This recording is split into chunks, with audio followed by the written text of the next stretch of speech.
Ladies and gentlemen, welcome back to the Road to Grandmaster series here on the GothamChess YouTube channel. For those of you that are new to this series, and this is one of the first episodes you clicked on, this is a series where I'm taking you through the behind the scenes of training and playing and making recaps of the tournaments required to achieve the Grandmaster title in chess. For returning viewers, this is close to the 40th episode, and it's time for us to check in with each other. In this video, I'm going to do a couple of things. I'm going to give you an update. I'm going to tell you what my next tournament is. I'm also going to tell you once and for all, so you stop asking in the comment section and stop posting on Reddit or on social media or anywhere else, whether or not I got a Grandmaster norm. I'm going to teach you what that even is, so you stop just throwing it around like a buzzword to sound intelligent. We're going to look at all the tournaments that I've played thus far. I'm going to give you my thoughts. And then we're going to look at the tournament that I just played in Italy, real chess moves and moments, and I'm going to show you what I can improve. This type of video is unprecedented ever in chess. And I'm not saying that to toot my own horn, but generally chess and any competitive individual sport, it's a very private thing. You really don't go on YouTube and say, here's what I did bad and here's what I did good, because that's stuff that people could use against you in the future. But the truth is, in chess, the only real secrets are your openings. Like, if your opponents know what you're going to play in the first 5 to 10 moves, it's easier to prepare against you. But after that, may the best chess player win. So I'll be doing all of that in this video. I'm also going to share some insane statistics with you. Like, I'm not going to go full Kramnik, but you get the point. Maybe I'll drop that statistic on you right now, or maybe in a little bit. Here we go. I'll put timestamps on the video player. So let's start with this. All right. I became an international master at the age of 22. That was in 2018. And for me, that was the end of my aspirations as a chess player. I mean, Grandmaster was never something that I thought was possible. I've talked about this many, many times. Then chess content creation, kicks off and people watch. And so in 2021, I thought, well, let me just go play a chess tournament. And it did well. I actually would go play my games and I would go recap them. And people were watching. They really wanted to see me play chess because so many people play online and then they don't actually follow up and play offline. In fact, I was just in Italy, right? I'm a little bit jet lagged, so forgive me, but I was just in Italy and fans were showing up to the tournament where I was playing. They didn't even know there was a tournament there to begin with. They only knew because of me. So people don't really make that transition from online to offline. And if you're one of those people, check out a local chess club. Seriously. So that tournament went well, but the rest of them didn't. And so in 2021, 2022, I'll throw this up on the screen for you. Here's my little Google Doc. In 2021 and 2022 on this channel, I played in 7 tournaments. Or rather, 8 tournaments. And it was supposed to be 72 games, but I withdrew from one of the tournaments at the end. My score in those tournaments was 23 wins, 21 draws, and 27 losses. The result that I suffered the most, the result that I had the most out of 71 games were defeats. Which when I saw this, I was bewildered. Absolutely bewildered. 38% of my games were defeats. I mean, it's unfathomable. Like, that is a crazy number. I have now played 27 games, which is obviously a smaller sample size. But in my current run, I have 14 wins, 11 draws, and 2 losses. I have lost 2 out of 27 games. And here's a crazier stat. 0 losses with white. I have not lost a game with the white pieces. Both my losses came playing black. Not that it really matters. I actually had better positions in both of those games, but it's life. The biggest thing is this.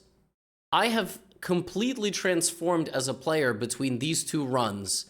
And a lot of it has to do, of course, with my coach, Grandmaster Nick Sanz, who has covered my tournaments and been on this channel in videos.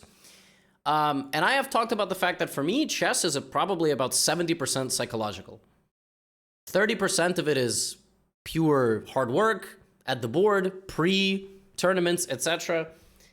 The refusal to lose games in this recent run and saving bad positions is what competitive sport is all about. And this is really fascinating to me. Now, my 3 tournaments since returning.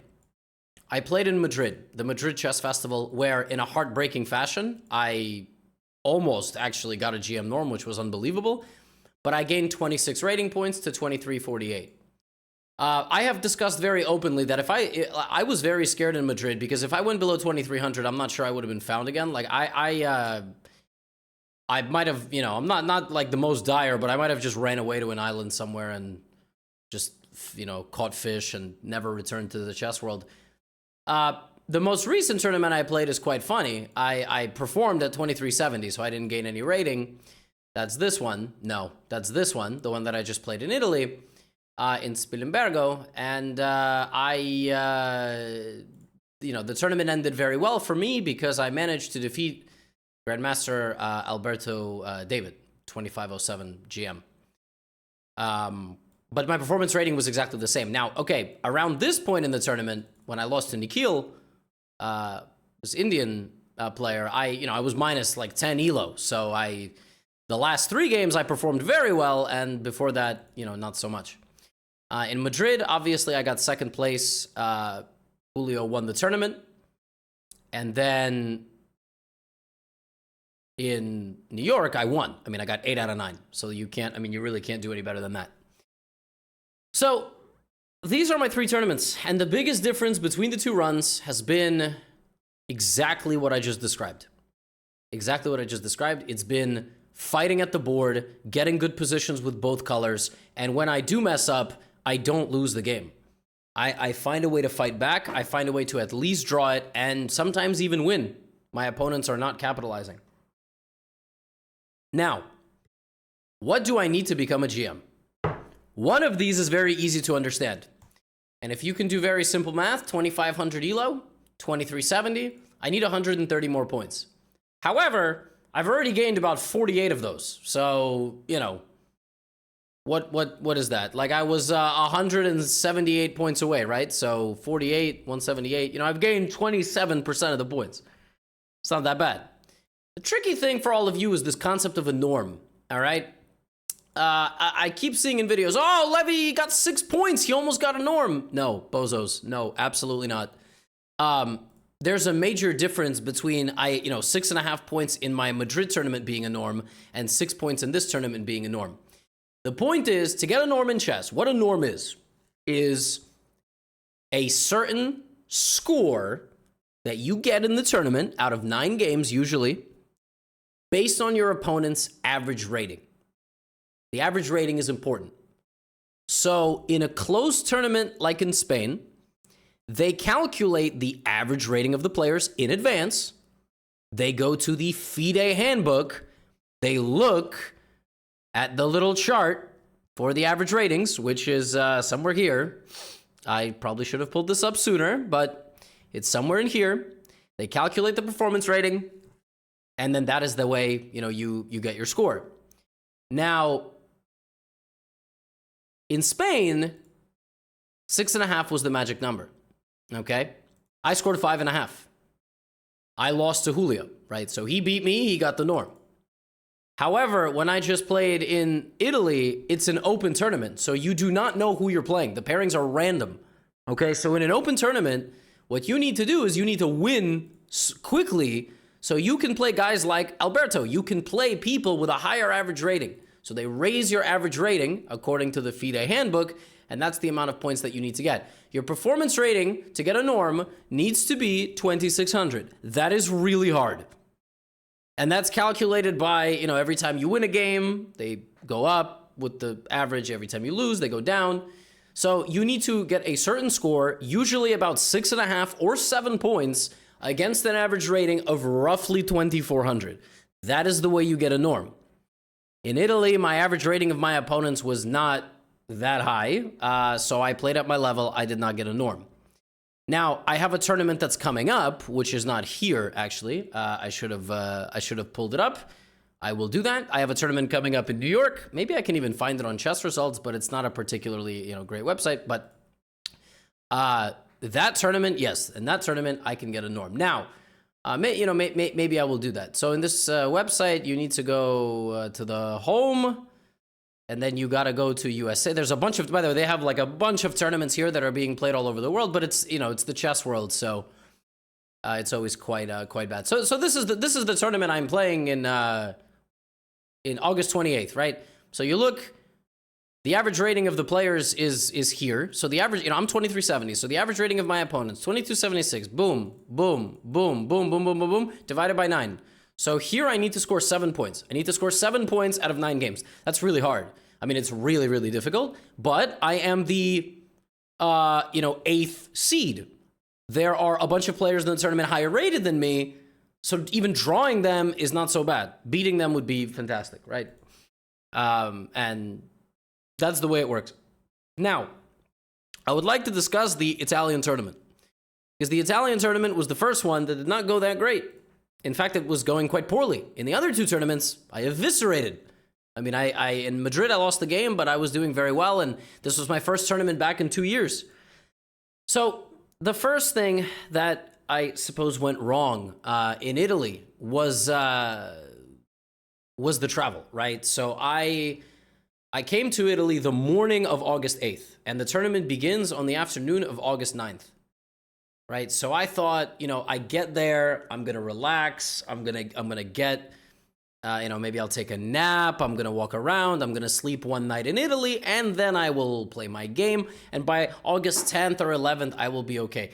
That was really not true. I mean, I was sleeping horrendously, but in the first 2 games of the tournament, I thought I was playing down.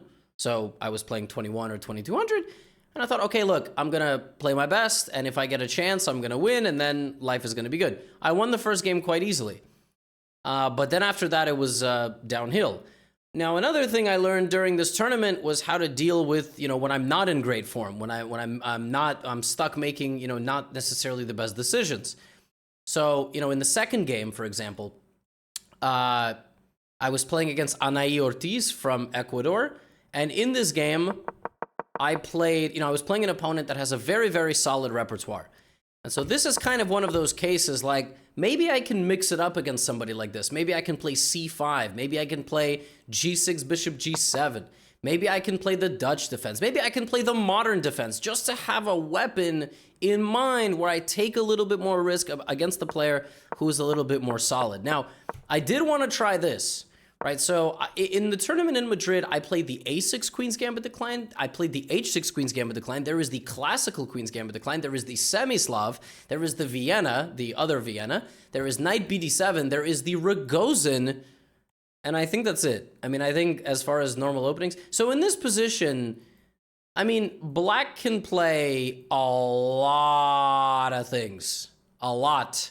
And the thing about, you know, this is white also can play the Catalan. Like, I actually haven't faced the Catalan yet. I'm excited to show what my preparation is in the Catalan and get an interesting game. And but the Catalan is also very menacing. Not to mention the fact that, you know, there's going to be games where maybe I play Queen's Gambit accepted again, right? So, like, you have many, many, many openings.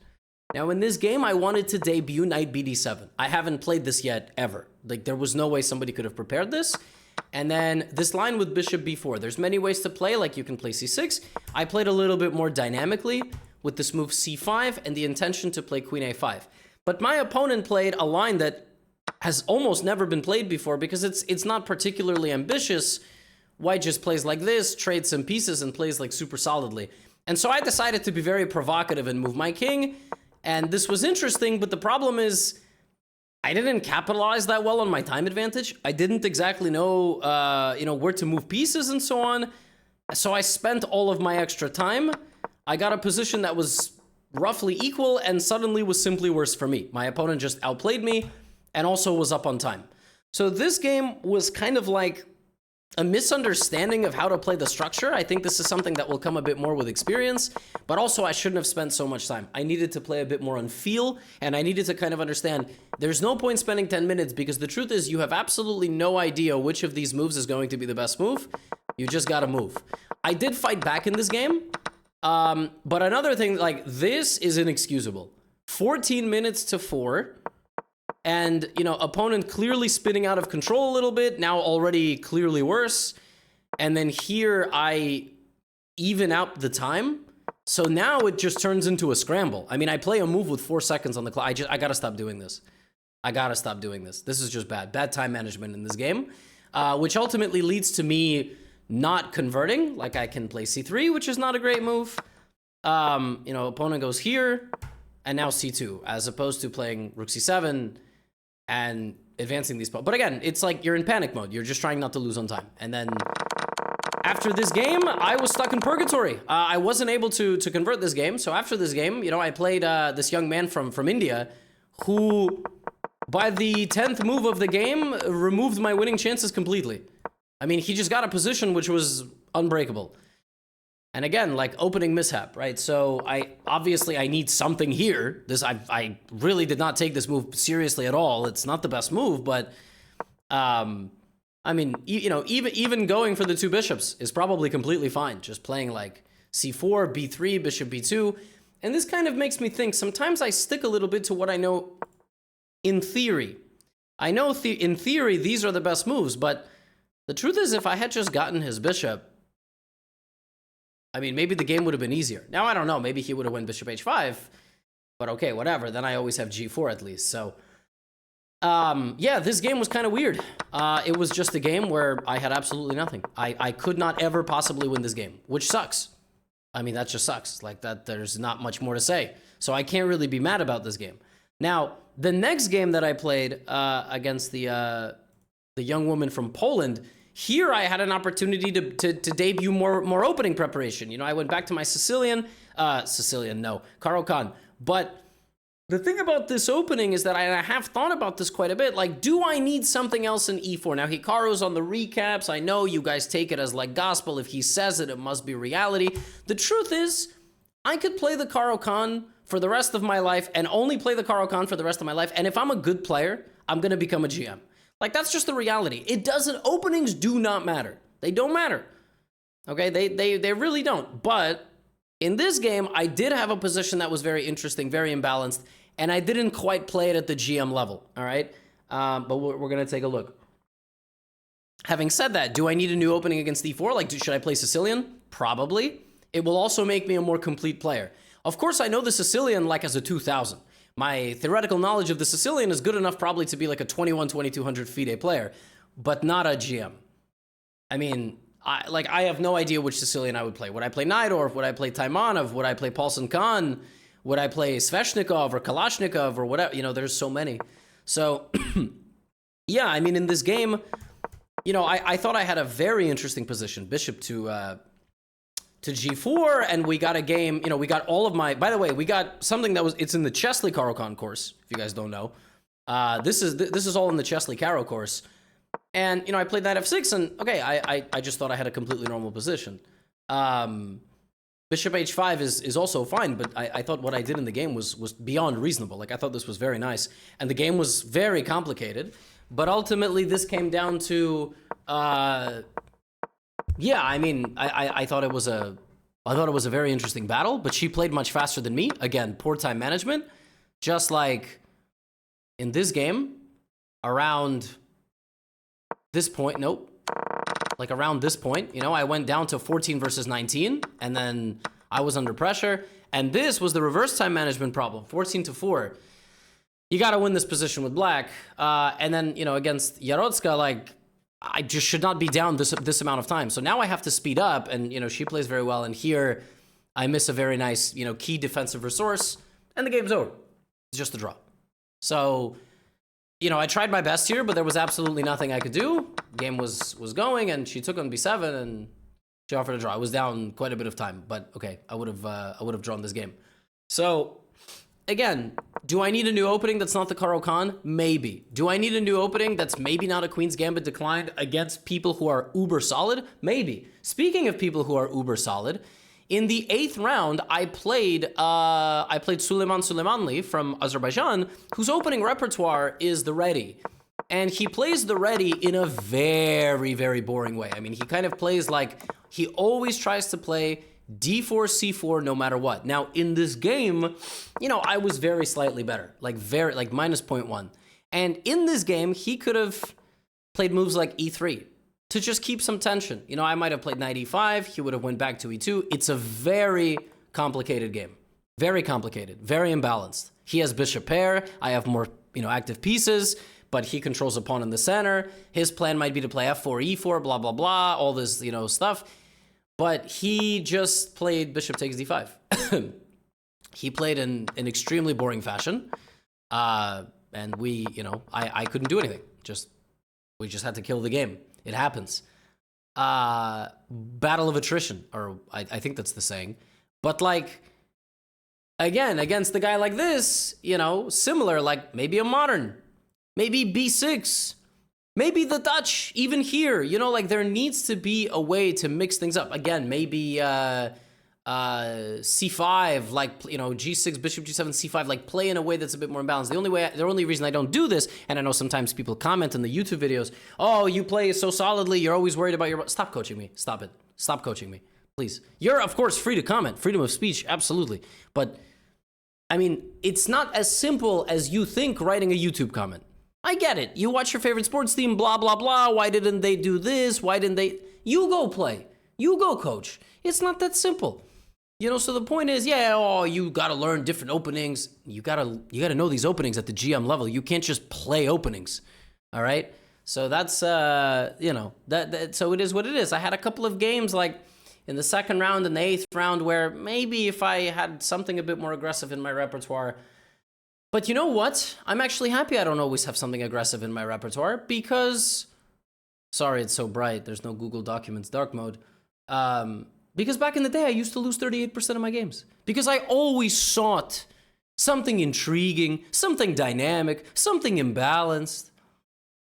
And now I don't lose games. And I will happily take not losing games, Here's another game, right? This was against the young man from India. I say young man, he's 27. This was a game where he played whatever the heck this opening is, the double fianchetto, right? The Catalan, but the neutered Catalan, he didn't really take any risks in this game. And then he got a worse position from the opening, but I couldn't capitalize. And that sucks, And I didn't play particularly great this game. I had, again, a time advantage, but I focused on the wrong things. I didn't go forward. I tried to go backwards. And I think the brain was a little bit rattled maybe by some of my previous rounds, by all the draws and everything. So I decided I would try to play a bit more solidly and so on. Here was another kind of opening where, maybe if I had something a bit more provocative, what if I had played the Dutch against Nikhil? I don't know. I keep saying Dutch. I don't know, but it could be knight f6, b6. It could be g6 systems. It could be anything. Knight f6 and c5, playing Benoni, old Indian style. So, a lot of questions, but the tournament did end well. And I have to say, not jet lag, returning to good sleep, returning to good form, and I managed to win a very complicated, very interesting game. And in this game, this final game of the tournament, to salvage my rating, I was down 7 rating points. And after this game, I broke even. And I thought this was a very, very, very well-played game. This game, I played like a grandmaster. And that's hard. That's not something I can say very easily, because every single game of this tournament that I won, for example, against Stefano, right, it was -3. If he found a way to capitalize here, I straight up could have lost to this young man. And the game against Clendi Zanelli, this ridiculous queen game with queen and all the pawns, this never had to happen. I was just comfortably better in the middle game. I could have just converted this position up 20 minutes in +2 position, but I didn't. So it took me quite a long time to find my footing, whether it was the jet lag, whether it was the lack of confidence, right? I played a bad tournament, so my confidence was a bit shaky. But overall, my lessons from Italy were I definitely need a dynamic and risk-taking opening repertoire, especially with the black pieces. With white, I went 4.5 out of 5, which almost never happens with me. Almost never. And the game that I drew was the game the Indian 16-year-old completely killed the game. So, in games where I got a game, I was 4-0. That's one way to cherry pick statistics, but so that's definitely something that I need with black. I need something where if I look at a person and I go, they're happy with the draw. Most people, when they play, they don't think like that, but some people are totally happy with the draw. Against those people, I need to take more calculated risks. For people that aren't big calculators themselves. That's number one. It's what I learned from this tournament. Another thing I learned is if I'm going to travel to play chess, I got to get there 4 days in advance. which is more expensive, but it is what it is. You know, like, because, yeah, the jet lag was absolutely brutal. But what I also learned in Italy is when I'm on and when I'm confident, I can play games like I did in that final round against 2507 rated Alberto David. And folks, I played 71 games of chess in tournaments on this channel, 2021 to 2022. I didn't beat a single grandmaster. I didn't even get close. None of the games were winning. I mean, I drew some of them, but I didn't beat a single one. I've now beaten 3. 3 wins and 2 draws versus grandmasters, and I have 2 out of 27 losses. I almost didn't want to talk about it because, oh, you could jinx it. Ain't no jinxing around here. It's all up here for me. For some people, they need to train a little, and I absolutely do need to calculate better. Absolutely. Which will prevent me from getting into time trouble. That's kind of the last thing. I need to be better at giving myself 10 minutes and making a decision, not 25. Part of that was probably due to the jet lag and lack of sleep, but that's still a skill I absolutely need to develop better. Against Alberto, I played a bit more on feel and intuition, and it worked, but you do need to calculate better. All of us do. So for me, I'm very happy to have overcome some of my demons. I never thought this was possible, and I finally, wholeheartedly, without question, believe in my own skills. And I think that makes me a dangerous man. So, Road to GM update. Of course, none of this could be possible without Coach Nixons. So it's been amazing working with him, and he's going to do more commentary on the channel. Shout out to those of you also on Patreon who get all of the GM lessons. If you haven't checked out the Patreon, you want to see all full-length GM lessons that we do, you should definitely check it out.